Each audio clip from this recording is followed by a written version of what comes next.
So first of all, thank you very much for the invitation. It's a great honor for me to be here. It's really wonderful to be in Stockholm. I have been here last summer, and I really fall in love with Stockholm, so it's really, really nice to be here. It's also a very special occasion today for us, since the 1st of June 2020, the Rolf M Schwiete Center exists in Humboldt, Saarland in Germany.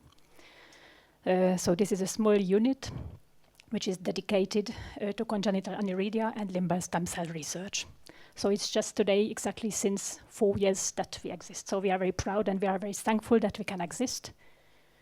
I would like to thank the support of all collaborators, of course, first of all, for the support of the department of the chef of the Department of Ophthalmology in Saarland, Bertolt Seitz, for his continuous support in cooperation, but all other cooperation partners. I think the names are not completely listed.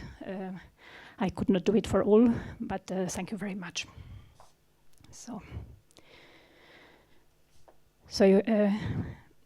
Bogumil said that it's a great number, but I think 300 is still not such a great number. I think the most important is that we work together and maybe we put our patients together and to get even more information than from just 300 patients. Let's make 3,000. Yes, it's a rare disease, so I think joint efforts like the cost action are extremely important.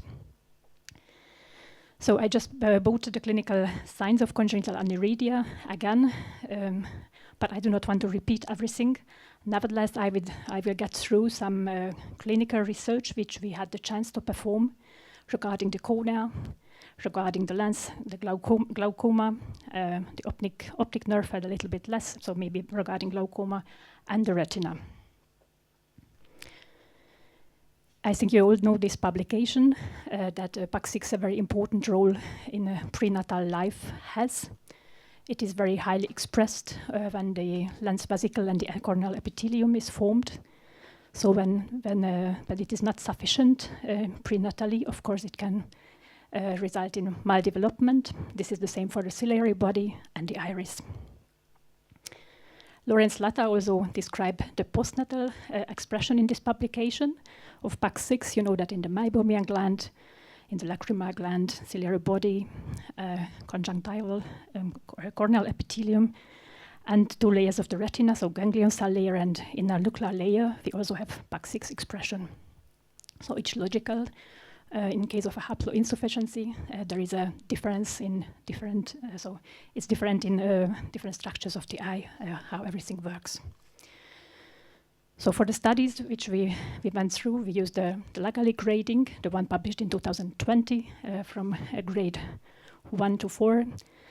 I think it has not been mentioned the last 2 days, what it means.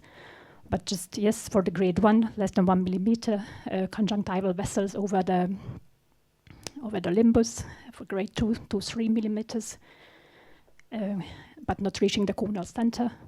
In grade 3, they are reaching the corneal center, but still there is no corneal pannus, which we already have in grade 4.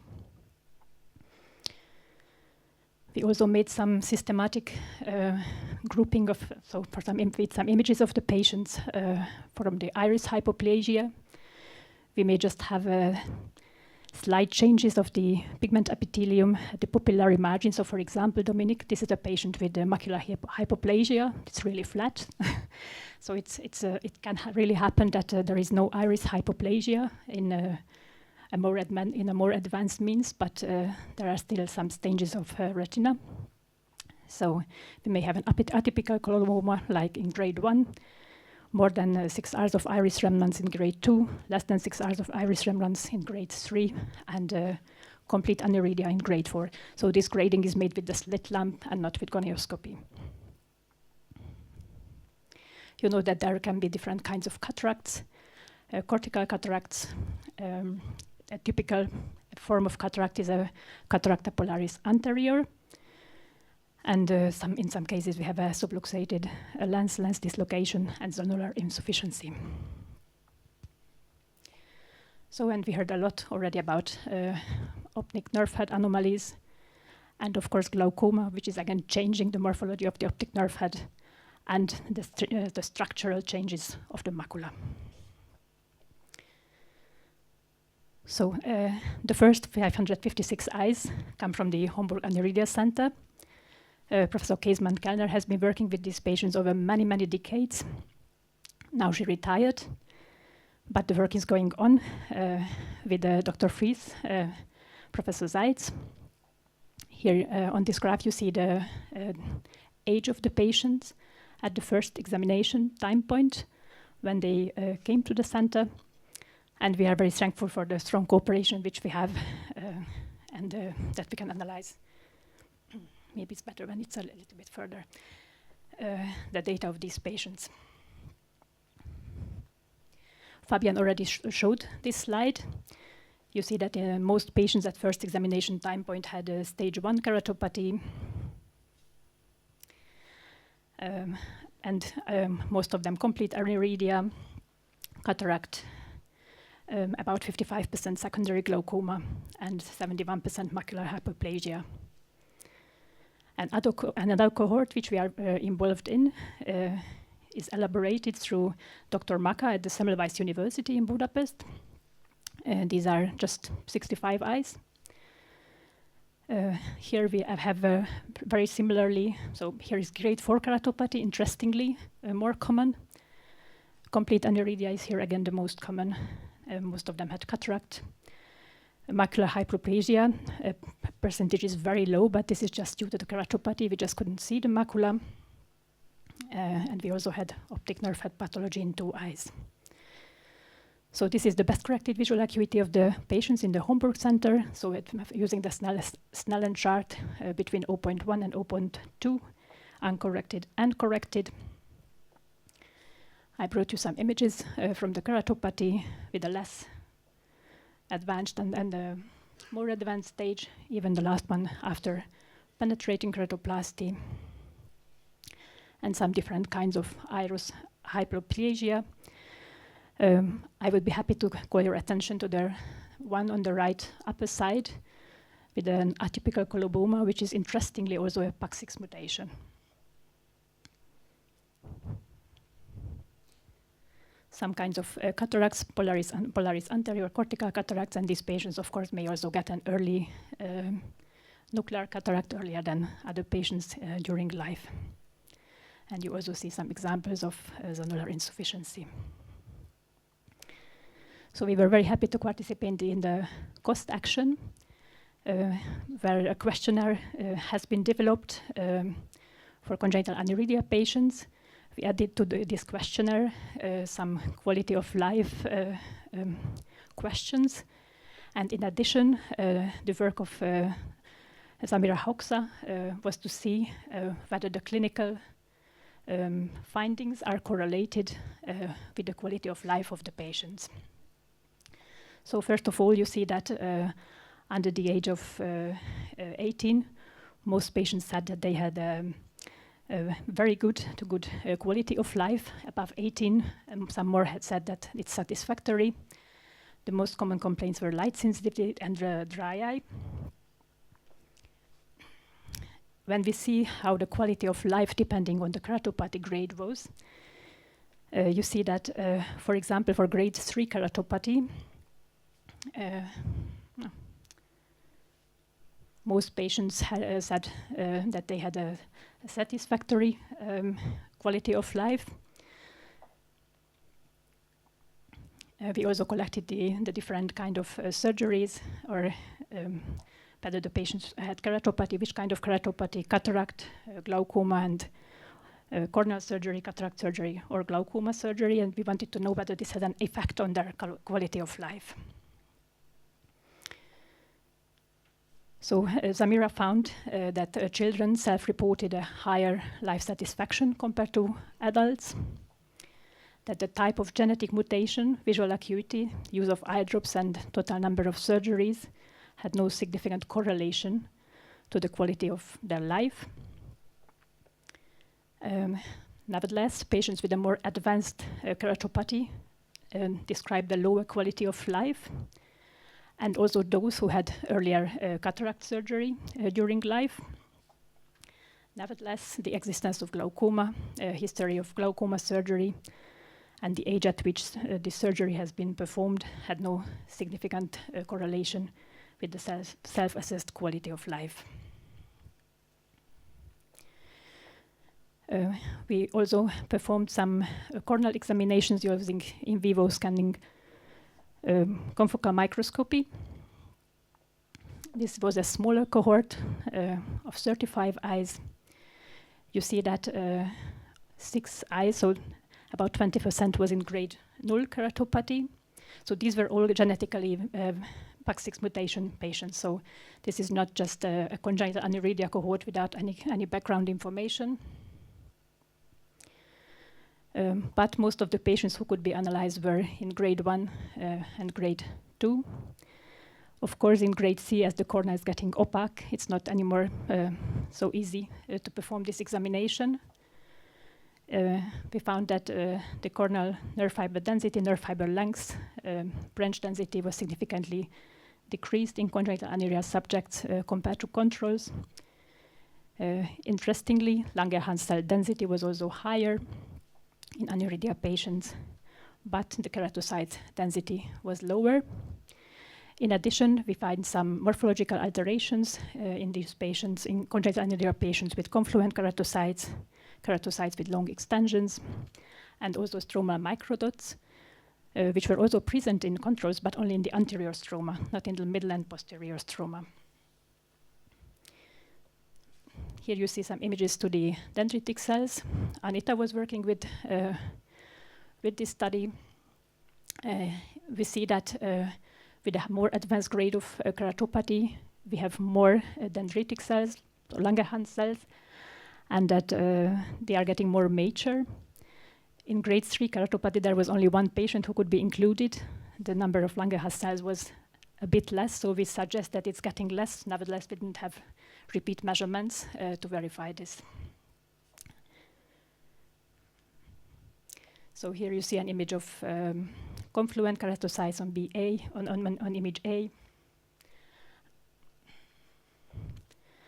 And keratocytes with long extensions in the middle image.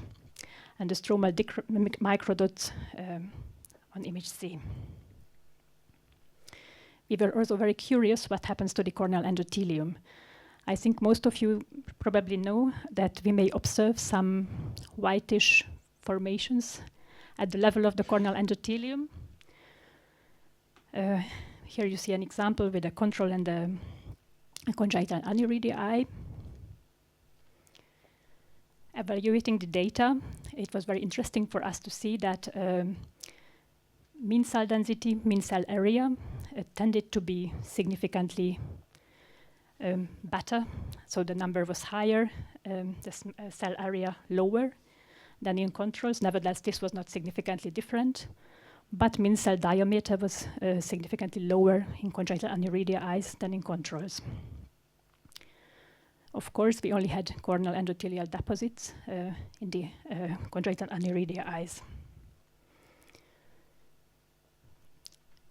We also wanted to check whether the different analyzed parameters are correlated with each other. Of course, with age, nearly all parameters correlated, also the endothelial deposit number. But for me, it was the most interesting to see whether the endothelial deposit number or presence is correlated with the keratopathy grade or with the iris malformation type. So is it a consequence of the keratopathy of age, or just is this part of the malformation or the developmental anomaly which we see? And solely so endothelial deposit number from all analyzed endothelial parameters was correlated with the keratopathy grade, but not with the iris malformation type. You already saw the study of Fabian regarding the glaucoma eye drops. So when they use 4 different kinds of anti-glaucomatous medication, the keratopathy is getting worse independent of the surgery. But another important study was for us to see the effect of lens properties on visual acuity, glaucoma and the stage of aniridia-associated keratopathy. So this study was performed at the Humboldt Center. We saw that lens properties, so which are lens properties, whether the patient had clear lens, cataract, pseudophakia, aphakia, or subluxated lens, had a significant effect on visual acuity of the patients, on mean intraocular pressure, on presence of glaucoma, and on keratopathy grade. Here you see it a bit more detailed. You see that aphakic and pseudophakic patients had a significantly worse visual acuity than those with clear lens or with cataract or with subluxated lens. And that, of course, intraocular pressure was, not of course, but yes, significantly lower in aphakic patients than in all other lens subcategories. Here it's also very well to see that the presence of glaucoma, its percentage was much higher in pseudophakic, aphakic, and subluxated lens patients than in clear lens and cataract patients. And the keratopathy grade 4 was more often there in pseudophakic and aphakic patients, but not all other analyzed subgroups. Of course, the age has also an effect on development of keratopathy or progression of glaucoma or presence of glaucoma. Therefore, we made also age subcategories, analyzing patients 0 to 10 years old, 10 to 20 years old, and more than 40. And here we could again verify that in the 0 to 10, 10 to 20, and 40 plus groups, pseudophakic and aphakic patients had a worse aniridia-associated keratopathy. Glaucoma was more often present in the 0 to 10 and 20 to 40 year groups, so in these subgroups. We also performed some biometric measurements with congenital aniridia patients. I think it's also not always easy with nystagmus. Nevertheless, the MOVO biometer performed very well for them. And you see that central corneal thickness, lens thickness, of course, pupil size was significantly higher in congenital aniridia patients, and anterior chamber depth was significantly lower in them. Nevertheless, we had a very high variance of the data. So I think we have to go more for the correlation of the genetical test and maybe the biometric parameters also. We tried to find out whether the keratopathy grade and the biometric parameters have some kind of correlation. And of course, central corneal thickness correlated very well. And aqueous depth, of course, as pseudophakic patients probably had a worse keratopathy than those with the own lens. And of course, the keratometric parameters were also affected through the keratopathy. And the lens status also had some effect on biometric parameters. I think the axial length is it's significant, of course. It has a significant effect, but it is due to the fact that those who had a very long axial, very high axial length were left also aphakic. It was not planned to implant an intraocular lens in them. Another very interesting study was for us to measure electroretinography in congenital aniridia patients. I think it is very much discussed. This examination should not be performed as the cornea is very much sensible. Nevertheless, using the Ritival system, we could use a skin electrode, which was well tolerated through all patients. We had an ARVO poster regarding this this year, presented through Dita Zobor. So beside the ISTEP standard ERG, we additionally recorded photopic negative responses where the eye was stimulated with red flashes on a steady blue background. These were also PAX6 patients with PAX6 mutation, all who underwent this examination, 15 patients. Here you see some of the curves. A waves and B waves were also different. Here you see a small summary that ERG amplitudes did not differ significantly from the controls, but implicit times were mostly delayed, and that rod and cone response amplitude showed a tendency of worsening with age. Additionally, there was a dark and light adapted response amplitudes and implicit times was also worsening with age.